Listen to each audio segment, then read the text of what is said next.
When something is criticism that's not well researched, it doesn't mean anything to me.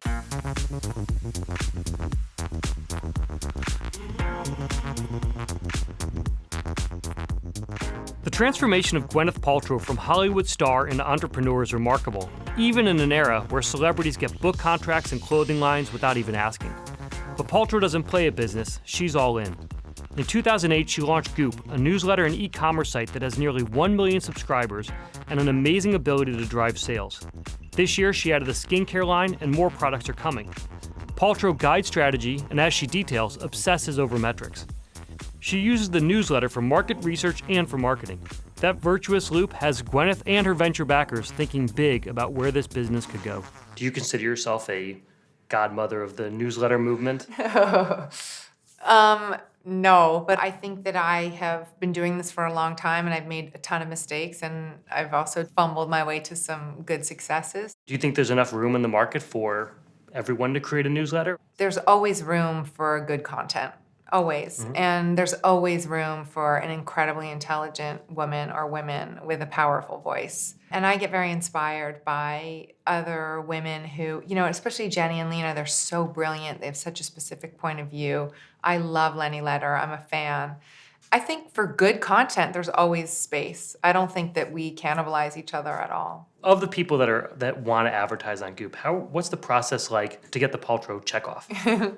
It's very important to me that it's a brand that I respect, want to work with, aspire to own something. Because I think it's very, very important as a brand scales, as we scale, to keep the authenticity really at center stage. And I think sometimes it's hard to do. You recently took on venture financing. Yes. What was that process like? It was a steep learning curve. Right. I mean, it was amazing. I mean, this is one of the things that I love so much about being a founder is it's like a mini executive MBA. Mm-hmm. If you grow up being sort of a famous movie person for a number of years, I would get the sort of movie star response for about 30 seconds. And then it was like, what's your gross margin? You know, and like, why do you think this can work? And what happens if you die? And blah, blah, blah. And I was like, holy shit, this is so scary. You want answers?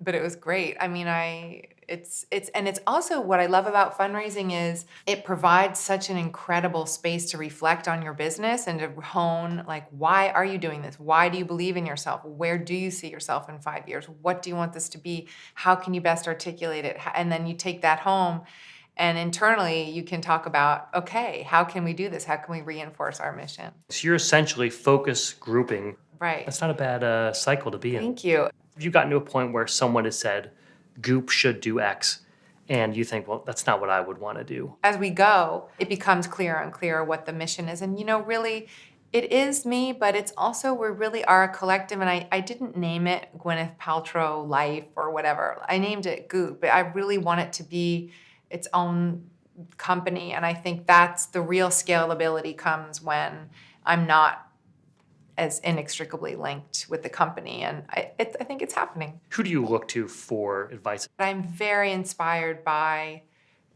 people like Hedy Slimane and, obviously someone like Steve Jobs or Jeff Bezos, people who are, building companies and building brands in a stunning way. And I go back and study like what choices they made and what they did.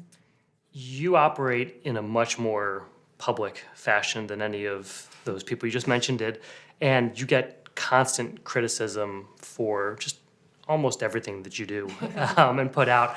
How do you handle that? When something is criticism that's not well researched, it doesn't mean anything to me. Criticism that's well researched, I listen to and I like. But all that other stuff is just noise. I'm so focused on what I'm doing, and meanwhile, it's like people can say, oh, this or that. But meanwhile, like my business is doubling and doubling and doubling. So when you have an e-commerce business, no press is bad press. Everything drives people to the site. Right. So it's okay. When you wrote about the conscious uncoupling and you put it on Goop and it crashed Goop. Yes. Were you thinking, I'm going to put this up here and it will drive traffic to the site? No, not at all. So why put it up on the site?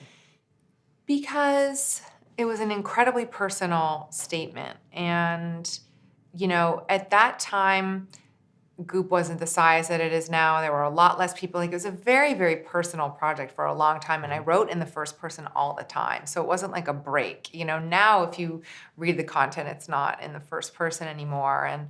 But at the time, it was still very small and very personal. And it was such a difficult time in my life. And I was trying so hard to protect my children and my family, Chris included, and we were both fragile. It was really tough. And to me, it felt like this is a quiet way to do this and it's contained. And I didn't anticipate that fallout and everything. Would you put that memo up today on Goop?